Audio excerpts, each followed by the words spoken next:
नमस्कार प्रेक्षकांनो, मालिकेच्या उद्याच्या भागामध्ये आपल्याला पाहायला मिळणार आहे फायनली सारंगने त्या गुंडाला शोधून काढलेला आहे, जो गुंड ओवीला घेऊन पळत होता. म्हणजे लहान असताना अगदी 2 दिवसाचं जन्मलेलं बाळ होतं आणि ते बाळ घेऊन रस्त्याच्या कडेला तो नदीच्या पुलावरती तिथं उभा होता आणि ते बाळ तो टाकणार होता. तो प्रसंग सारंगला आठवतो आणि त्या गुंडाला सारंग विचारू लागतो. तेव्हा मात्र त्याला विचारत असतो की तुझ्याकडे जे बाळ होतं ते कोणाचं होतं, कोण आहेत त्याचे आई वडील. तेव्हा मात्र त्या गुंडाला प्रश्न पडतो, आता उत्तर काय द्यायचं. कारण याचं उत्तर वाटतं तेवढं सोपं नसतं. कारण ते बाळ आहे ते सारंगचंच आहे हे कसं तो स्वतःच्या तोंडाने सांगणार, हा प्रश्न असतो. सारंग अगदी डिटेलमध्ये त्याला विचारत असतो की मला कळलं पाहिजे नक्की ते बाळ कोणाचं होतं, कोण आहे त्याचे आई बाबा, असं सारंग वारंवार विचारू लागतो. पण तो गुंड मात्र चाट पडलेला असतो. कारण राजकुमारने ते काम दिलेलं होतं आणि आता राजकुमारला तर ह्यांनी सांगितलेलं होतं की ते बाळ गेलेलं आहे. मग आता गुंड काय उत्तर देणार, का सारंग मात्र त्याची जाम धुलाई करणार, बेदम अशी धुलाई करून त्याच्याकडून सत्य वधवून घेणार, हे मात्र आपल्याला पुढे पाहायला मिळणार आहे. तर इकडे आता गुरुकुल सुरू होतंय, मुहूर्त बघितलेला असतो आणि त्या पद्धतीने गोष्टी सुरू झालेल्या असतात. गुरुकुलचा पहिला दिवस असतो, बरीच मुलं सुद्धा आलेले असतात. सावलीच्या चेहऱ्यावरती आनंद दिसत असतो. तेव्हा जगन्नाथजी म्हणतात की खरंच आज हे गुरुकुल तर छान आहे, ही वास्तू छान आहे, पण आज तुझ्या येण्याने ह्या गुरुकुलला आणखी चैतन्य आलेलं आहे. तेव्हा सावली म्हणू लागते की माझ्या बाबतीत कसं आहे माहिती आहे का बाबा, मला सरस्वतीचा आशीर्वाद तर आहे, म्हणजे आई सरस्वतीचा आशीर्वाद तर आहे, पण त्याचबरोबर आता तुमच्यासुद्धा आशीर्वादाची गरज आहे, असं म्हणते सावली आणि जगन्नाथजींना नमस्कार करते. नेमकं त्याच वेळेस अमृता तिथं आलेली असते आणि अमृता सावली आणि जगन्नाथजी या दोघांनाही पाहते. तेव्हा मात्र तिला धक्का बसलेला आहे. म्हणजे आता अमृताला कळलेलं आहे की सावली जिवंत आहे. ज्या गोष्टीसाठी इथे सारंग इतकी वर्ष त्रास करून घेतोय ती सावली जिवंत आहे. आणि ओवी जे सांगते मला अबीरच्या आईकडे क्लास लावायचा आहे, तेच गुरुकुल हे आहे, ही गोष्ट आता अमृताला कळलेली आहे. त्यामुळं अमृता कशा पद्धतीने सावलीला भेटेल हे आपण पुढे पाहणार आहोत. त्यासाठी हा व्हिडिओ शेवटपर्यंत पहा. इकडे अबीर बाहेरून आलेला असतो, तो खूप रडत असतो. जगन्नाथजी विचारतात काय झालं रे अबीर, कशासाठी तू एवढा रडतोयस. अबीर सांगू लागतो की काय सांगू आजोबा, तुम्हाला माहिती आहे का काय झालं. आज मी खेळत होतो, मुलं मला चिडवत होती, याला बाबाच नाही आहे, त्याला बाबाच नाही आहेत, आणि त्या मुलांनी मला चिडवायला सुरुवात केली. मला खूप वाईट वाटलं, मला कळलंच नाही आहे मी काय उत्तर देऊ. पण या सगळ्यामध्ये मी त्याला खूप मारलं आणि त्यानेही मला मारलं, खूप मारामारी झाली, असं अबीर सांगू लागतो. तेव्हा मात्र इकडे जगन्नाथजी त्याची समजूत घालत असतात. त्यासोबतच पाहायला मिळतं इकडे ओवीसुद्धा रडत असते.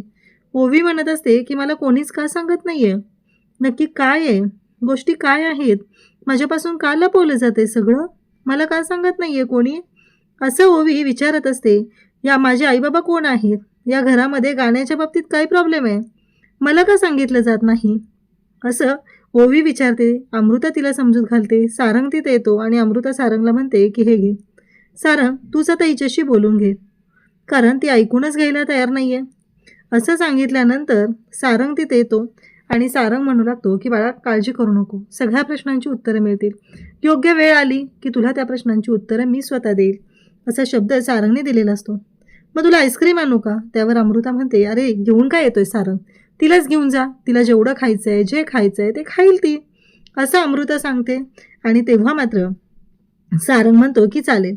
मग इकडे सावलीसुद्धा अबीरला आईस्क्रीम खायला घेऊन आलेली असते आणि सारंगसुद्धा ओवीला आईस्क्रीम खायला घेऊन आलेला असतो. इकडे अबीर म्हणतो की मला आईस्क्रीम नको आहे, मला नाही आईस्क्रीम खायचं. तेव्हा सावली म्हणते अरे पण हे आईस्क्रीम तुझ्यासाठी थोडंच आहे, फक्त आज मी ना आईस्क्रीम तुझ्या आवडीचं घेतलं आहे, म्हणजे मला ना माझ्या मुलाला जे आवडतं ते मला खायची इच्छा झाली आहे, बाकी असं काही नाही आहे, असं सावली स्पष्टपणे त्याला सांगत असते आणि अबीरच्या हातात आईस्क्रीम देते. इकडे सारंगने सुद्धा ओवीसाठी आईस्क्रीम आणलेलं असतं आणि आईस्क्रीम तो ओवीला देतो. ओवी मात्र ते आईस्क्रीम घेते आणि खात असते. मग सारंग म्हणतो अजून आणायचं का. इकडे अबीरला सावली म्हणू लागते की कोणी खाल्लं बरं हे आईस्क्रीम, इथे होतं ना, कोणी खाल्लं हे आईस्क्रीम, असं विचारत असतात. तेव्हा तिथे अबीर म्हणतो की मी खाल्लं, कारण सावलीने त्याला सांगितलेलं असतं की आपण बेळगावमध्ये आईस्क्रीम खायचो ना, त्याच्यापेक्षा छान आहे हे आईस्क्रीम. आणि इकडे अबीरला ते आईस्क्रीम आवडलेलं असतं आणि अबीर आईस्क्रीम खाऊ लागतो. इकडे मात्र आता तिलोत्तमा खूप चिडलेली असते. तिला कळतच नसतं ती फोनवर खूप हायपर झालेली आहे. तेव्हा मात्र तिथे मोनिका असते आणि तिलोत्तमा वारंवार विचारत असते, नक्की कन्फर्म न्यूज आहे ना? नक्की नक्की विचार केला आहे ना तुम्ही काय सांगताय त्याचा? कारण ती गाडी नक्की शंकररावांचीच आहे ना? तेव्हा मात्र समोरून तिला मेसेज मिळतो की हो, ती गाडी शंकररावांचीच आहे. हे ऐकल्यानंतर तिलोत्तमाला सुद्धा धक्का बसलेला असतो. कारण शंकररावांची जर ती गाडी असेल तर त्यांच्या गाडीमध्ये ड्रग्ज. मग राजकुमार येतो. राजकुमार विचारू लागतो की काय झालं आहे? तेव्हा शंकररावांच्या बाबतीत असं घडलेलं आहे, त्यांच्या गाडीमध्ये ड्रग्ज सापडलेले आहेत. तेव्हा मोनिका मध्येच तोंड घालते आणि बोलायला सुरुवात करते की म्हणजे बघितलं का, त्या माणसाला सावली हर्बलच्या नावाखाली त्याचा 2 नंबरचा पैसा म्हणजे ड्रग्जचा धंदा चालू ठेवायचा होता, म्हणून त्याने आपल्याला एवढे हे केले. तेव्हा तिलोत्तमा म्हणत असते, नाही गं, तो तसा नाही आहे. तुला नाही माहिती मोनिका, ते तसे नाही आहेत. त्यांना काही मी आत्ता ओळखत नाही आहे, खूप दिवसांपासून मी त्यांना ओळखते. ते खूप चांगले गृहस्थ आहेत, असं इकडे तिलोत्तमा सांगत असते. आणि आता मात्र मोनिका तिचाच हट्ट चालू ठेवते आणि म्हणत असते, पण बघा ना तुम्ही, जर का या ड्रग्ज केसमध्ये म्हणजे आपल्याशी डील झाल्यानंतर जर ड्रग्ज केसमध्ये ते सापडले असते तर सावली हर्बलची, रूपम कॉस्मेटिकची आणि मेहेंदळे ग्रुप ऑफ इंडस्ट्रीजची किती मोठी बदनामी झाली असती. इकडे जगन्नाथ तयार झालेले असतात, सावलीला तयार व्हायला सांगत असतात. सावली म्हणत असते, अबीर कुठं आहे? आज तर एकतर मी त्याला खूप छान कपडे घातलेले आहेत आणि माझा अबीर कुठं गेला आहे? जगन्नाथला दिसतं की अबीर पाठीमाग आहे आणि तो लपून बसलेला आहे. तेव्हा जगन्नाथजी सांगू लागतात की 10 म्हणेपर्यंत तू थांब, डोळे बंद करून बस, बघ 10व्या मिनिटाला तुझा अबीर तुझ्या समोर असेल. आणि इकडे अबीरने गजरा आणून सावलीला दिलेला असतो. तेव्हा सावली म्हणत असते, अरे हे काय? तेव्हा अबीर म्हणतो की हे तुझ्या बाबांनी नाही सांगितलेलं मला, हे सगळं माझ्या बाबाचं आहे, माझ्या बाबाने सांगितलं आहे. हे ऐकल्यानंतर सावलीला धक्का बसतो. अगदी त्याच पद्धतीने घडलेलं असतं. ते म्हणजे सावली जेव्हा रुसलेली असते, रागवलेली असते, तेव्हा सारंगसुद्धा तिच्यासाठी अशाच पद्धतीने गजरा घेऊन येत होता. इकडे अमृता खूप मागं लागलेली आहे आणि ओवीला म्हणत असते की चल आपल्याला एका ठिकाणी जायचं आहे. ओवी म्हणत असते, नाही मला नाही जायचं कुठं, मला नाही शिकायचं गाणं, असं ओवी आवर्जून सांगते. इकडे मोनिका, तिलोत्तमा त्याचबरोबर राजकुमार असतात. आणि मग राजकुमार म्हणत असतो, हे मी प्रोजेक्टसाठी आपल्या जागा आहेत, हे मगरपट्ट्याचे. मोनिका म्हणते, नाही नको, आपल्या फॅक्टरीसाठी ती जागा योग्य नाही आहे, कारण गाड्या वगैरे घेऊन जाणं तिथं पॉसिबल नाही आहे, गर्दी खूप आहे.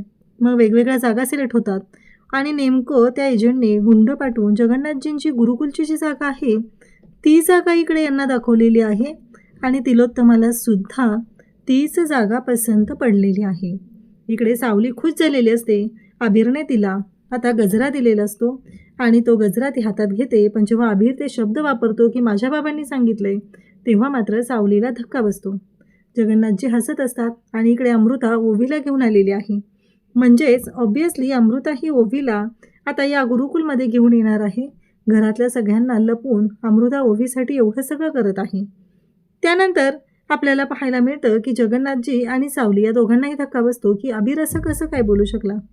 म्हणजे अबीरला तर हे कोणीच सांगितलेलं नाही आहे, तरीही अबीरने एवढ्या ठामपणे कसं सांगितलं की हे माझ्या बाबांनी सांगितलंय.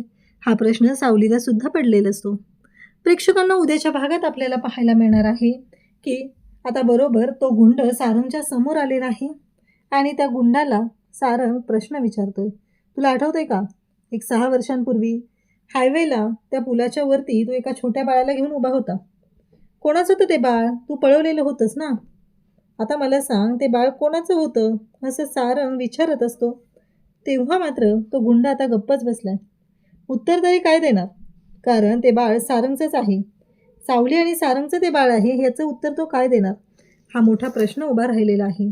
आणि इकडे आताच त्याला काहीच बोलता येत नाही. सारंग नक्कीच त्याची धुलाई करणार आणि त्याची वाट लावणार, त्याच्याकडून सत्य वधवून घेणार.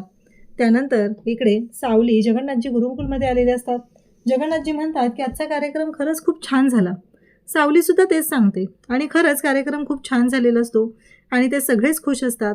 आणि मग मात्र घडतं असं की जेव्हा या सगळ्या गोष्टी घडत असतात तेव्हा मात्र आता तिथे अमृता पोचलेली आहे. सावली म्हणते, आई सरस्वतीचा आशीर्वाद तर माझ्या पाठीशी आहे, पण मला तुमचाही आशीर्वाद पाहिजे, असं सावली जगन्नाथजींना सांगते. जगन्नाथजी म्हणतात की माझा आशीर्वाद तर कायम तुझ्या पाठीशी आहे.